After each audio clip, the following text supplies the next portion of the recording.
You ask Tiger to solve. This deals with linear equations with one unknown. The final result is x equals 32. Let's solve it step by step. Isolate the x. Multiply both sides by 5x. Multiply the fractions. Simplify the arithmetic. Multiply the coefficients.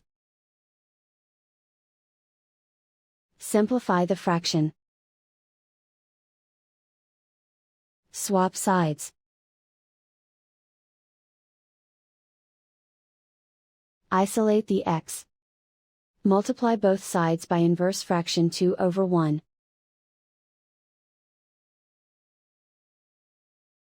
Group like terms. Multiply the coefficients. Simplify the fraction.